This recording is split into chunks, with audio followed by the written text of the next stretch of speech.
Indians will turn vegan on their own. Because they have that sentiment already by virtue of their pre-existing spirituality.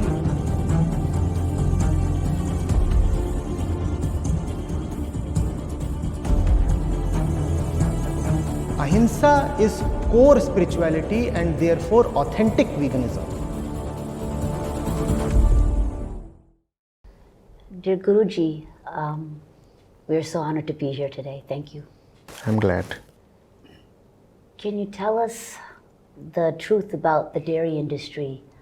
A lot of Indians might not know what's going on. And for the ones that do know that's going on, they usually respond by saying, well, Lord Krishna had milk, or it's our tradition, or we have to do abhishek, it's in the culture, things like that. Could you explain? See, even if one is not in possession of facts, there are a few basic rules of thumb. Let's say I have this, right? And it yields me money. And who am I? I am the usual, normal, average, greedy person. That's how we all are since birth. And if this is yielding me money and comforts and whatever, will I go first thing? Secondly, what all will I do to extract more money from it? Thirdly, will I not want more and more of such money spinners? So I may not know what we do with the buffalo or the cow in the factual sense. I might not know what is happening exactly inside that dairy or that farm. But don't I know how man is? I may not know the facts of the dairy industry, but do I not know the facts of our inner self? We are greedy people. And if an animal can give me something that gives me money, I'll do anything to extract more and more of that stuff from that animal, which happens to be a female mammal. No? Yes. So I'll do everything to get more milk, which means I have to keep her constantly pregnant, which means I have to artificially inseminate her. And I don't need to have video evidence for that. I probably don't even need to visit the dairy to see whether it is actually happening. It is bound to happen because that's the way we are. And we are the ones who run that dairy. So how is it possible that when we are corrupt and greedy and exploitative in all aspects, all walks of life at all times, we'll just spare the poor animal? We don't spare our relatives, we don't spare our own family, we don't spare our own selves. Why will we spare the animal? So you can just, using your own example, extrapolate what we would be doing to the cow or the buffalo or the goat or to the hen, and you won't be wrong, provided you are extrapolating with some honesty. Why will you want to forget compassion, even basic mercy to the animal, if extending mercy reduces the productivity of that animal resource? Even at the time of slaughter, you will slaughter the animal in the worst possible way, provided that worst possible way is financially beneficial to you. Is that not so? And I don't even need evidence to corroborate what I'm saying, though plenty of evidence is already available. And it's not confidential. You just have to Google or search for videos and you will get it. So if giving an animal painless death requires an additional 2 minutes, why will I spend even those additional 2 minutes even in the moment of slaughter? So it's obvious what we are doing to the animal, and they don't have a voice, so they won't never come out on their own to narrate their story. right? A lot of people think we have a cow in the backyard, or these cows are being respected, or it's a goshala. The calf is getting some milk, it's okay. A lot of people are talking about this A2 milk. Can you elaborate a little bit on that? You see, it does not matter what the name of that particular species is. It's obvious it's not the human species, right? Is there any other species that consumes the milk of anybody other than its own mother, and that too for a limited period of time? First question, a very basic question. Any species that consumes, any mammalian species that consumes the milk of anybody other than its own mother, that too for a very limited period of time. Secondly, is goat milk useful to, let's say, a tiger cub? Can you raise a tiger cub on goat milk? No. And the tiger, being the tiger, has all the prowess to subdue the goat and consume her milk. Does the tiger do that? Even the tiger knows that it's nonsensical to even attempt. No? Then how can the milk of one species be useful to the kids of another species?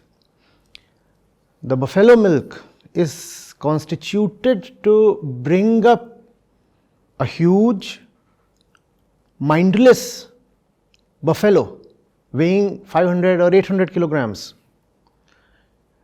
It is not a fluid designed by Prakriti to be useful to a human kid. It's obvious, no? Correct.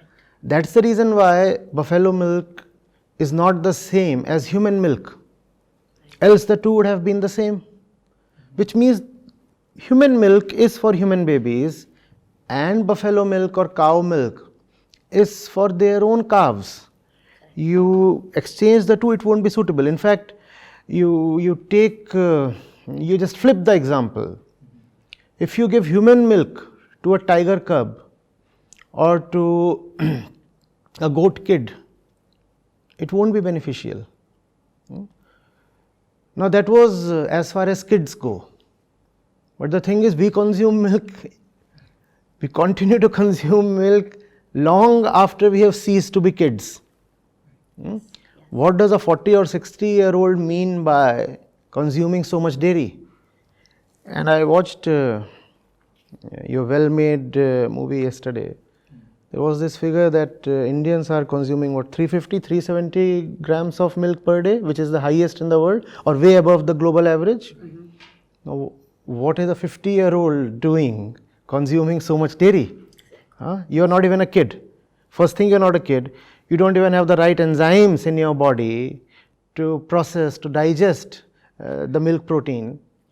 And then again, that milk that you are taking in is not coming from your own species, it's coming from somewhere else.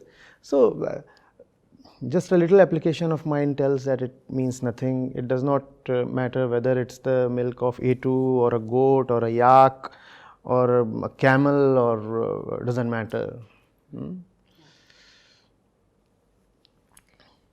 And I don't think I have answered all parts of your question. There was something else you added to the question. No, I think you covered it. Yeah. Okay. You said something about Lord Krishna? Yes. Oh, yes. A lot of people will make excuses for the ones that do know there's cruelty in milk, but they'll say, well, Lord Krishna had it, or it's tradition, or please, you have to Abhishek. understand. Yeah. Lord Krishna consuming milk in his childhood, only in his childhood. Do you hear or read of him consuming milk after he was grown up? No. First question. Second thing, when you have an avatar, that avatar is constrained by the limits and conditions and conventions of his time and age. So he was born in not really born, brought up in a clan of cow keepers, cattle rearers. Yeah. Yeah. That was the profession that entire neighborhood was following. Right? Yes. And Balkrishna is just a little baby. Yeah.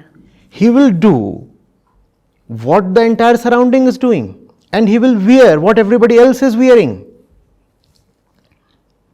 So, saying that little Krishna used to drink milk is just like saying that little Krishna used to wear the costumes of his time. Just as he is bound to wear the costumes of his time, similarly, as long as he is little, he is bound to follow the customs of his time. We are talking about avatar. We are not talking about Atma or Brahm or Satya here. And all the avatars are definitely limited by the conditions of their time.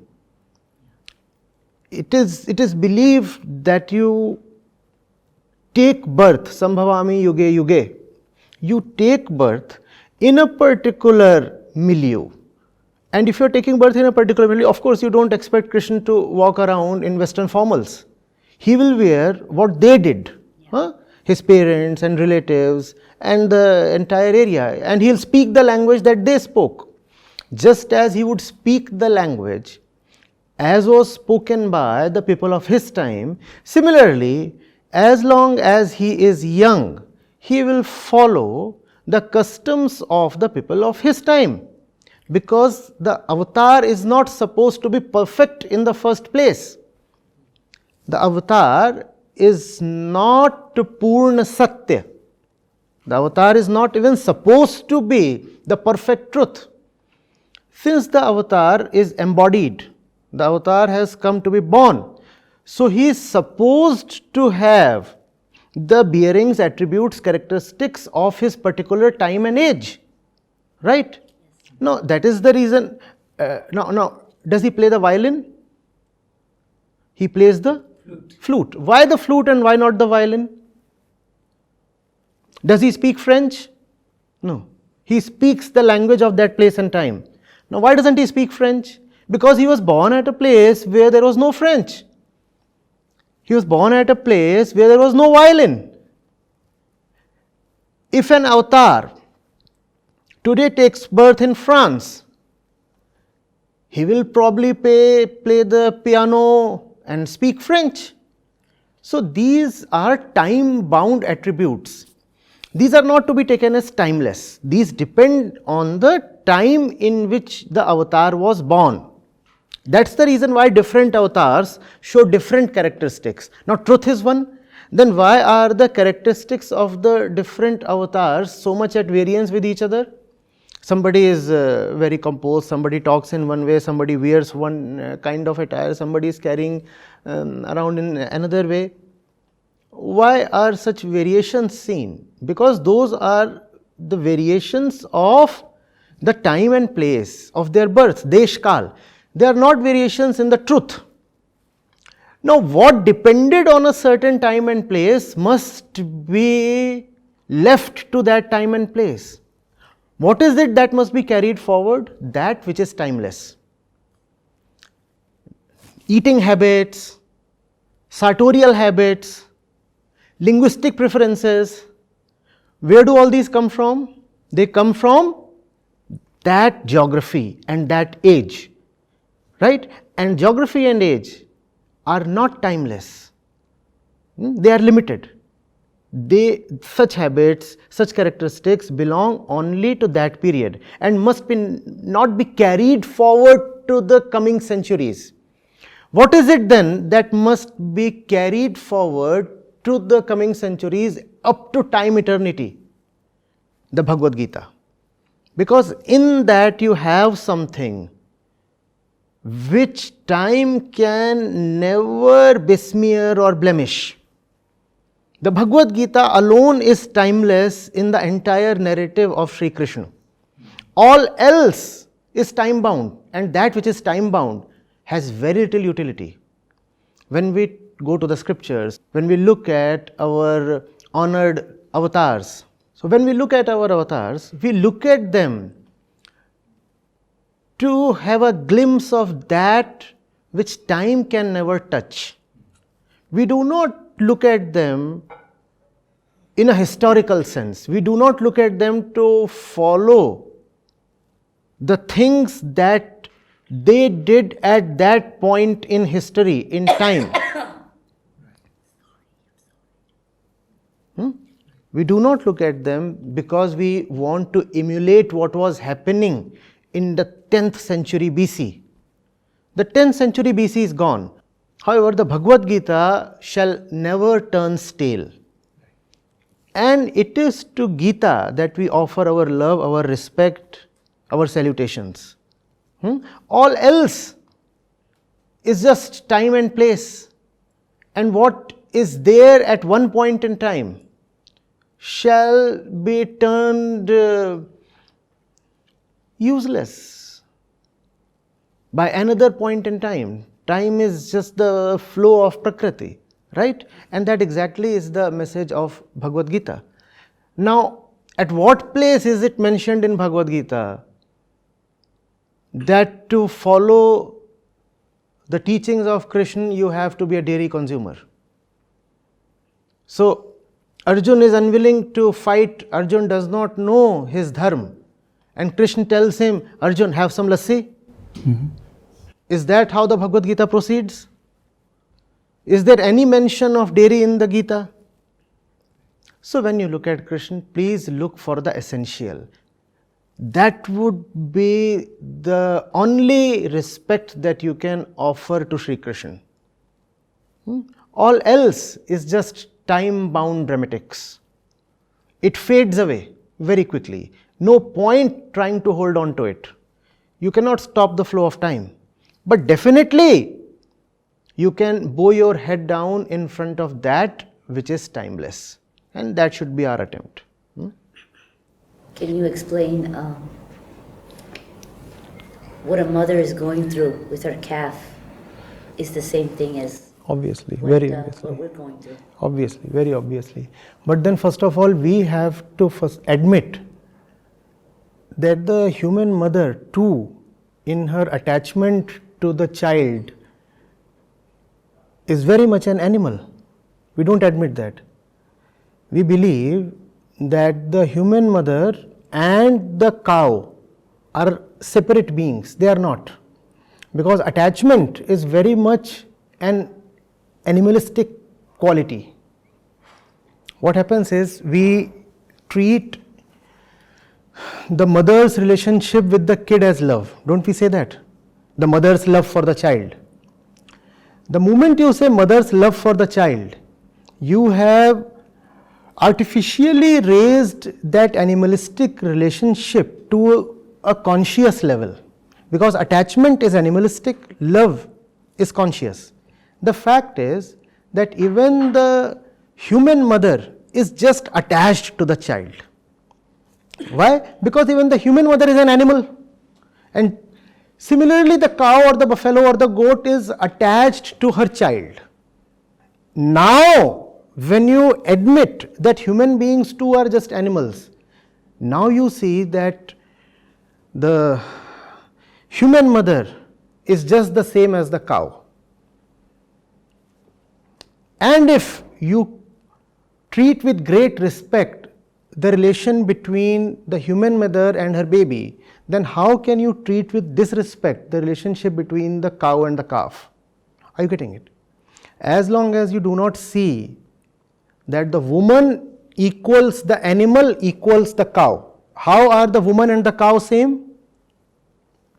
How are the woman and the cow same? Because they both are animals, right? But if you admit that they both are animals, you will have to substitute the word love with attachment. Because animals can have attachment but no love. Instead, we want to call the relationship between the human mother and the child as love. You want to call that love, therefore you will not admit that the human mother too is an animal. Therefore, you will be forced to declare that the human mother and the cow are different. The cow is an animal, the human mother is divine. Now, this is a bad, false and artificial division. It is imaginary, it does not exist. man and animal are normally one. They become different only when man walks on the spiritual path and raises his consciousness. Otherwise, man and animal are just one.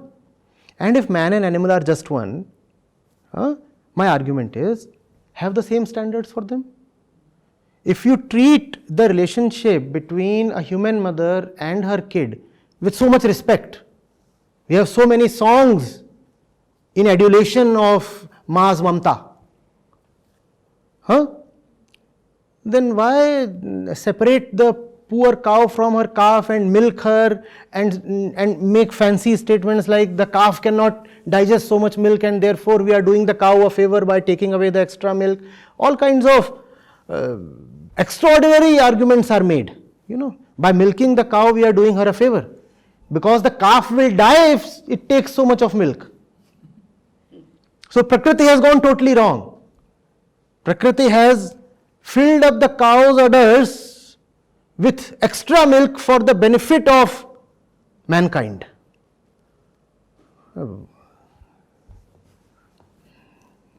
Even the greatest poets will be belittled by such imaginative heights. Prakriti decided that man is my favorite kid. So for the sake of man, let me bless the cow with extra milk. Otherwise, how will man survive? Man is such a little baby that he needs to have milk even if he is 80 years of age. Even at age 80, what you are doing is milk, milk, milk. And that is so symbolically powerful, no? The fact is, even at the age of 80, most of us are like 3 months old. Therefore, we need milk. Mental age is not more than 3 months. So, you need milk. Otherwise, is it not so absurd? You are 80 years old and you are consuming a baby's diet, milk. What kind of... We could have laughed over it. It's just that it is very violent. We cannot laugh over it.